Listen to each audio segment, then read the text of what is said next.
Guys আজকে মসজিদ হতে এসে আমার সাথে যে এরকমটা হয়ে যাবে আমি কখন আশা করতে পারি নাই। আসো তোমাদের শুরু থেকে বলি। সেদিনকার মতো না আজকে ওই সকাল সকাল ঘুম থেকে উঠে বিরাজ করছিলাম, তখন একটা ছোট ভাই এসে আমার মাথা টিপে দিল।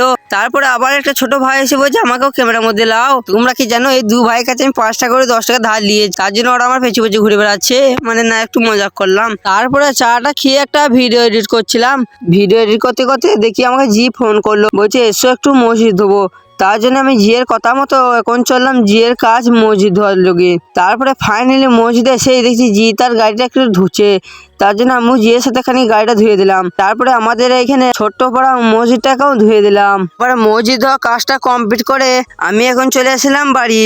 আর বাড়ি এসে খানিকটুকু ভাত খেয়ে তারপরে চলে এসেছিলাম এরকম একটা গরিবের সুইমিং পুলে। তারপরে মিনিট দুয়ে গেলি আবার হীরা বেটে হয়ে গেল। আর আজকে ছিল আমার 10 দিনের ভেতরে অনকে ফলো করার ডে 7। তাই গোসল কমপ্লিট করে চলে গিয়েছিলাম জুম্মার নামাজ পড়তে। তাই সবার সাথে জুম্মার নামাজ পড়ে কমপ্লিট করে এসে দেখছি আজকে শালা আর মিষ্টি পেলাম না। তাই এই শুকনো রাইস কি আজকের মিনি ব্লগটা শেষ করলাম। আর তোমরা প্লিজ একটা করে ফলো করে দাও। Tata bye bye.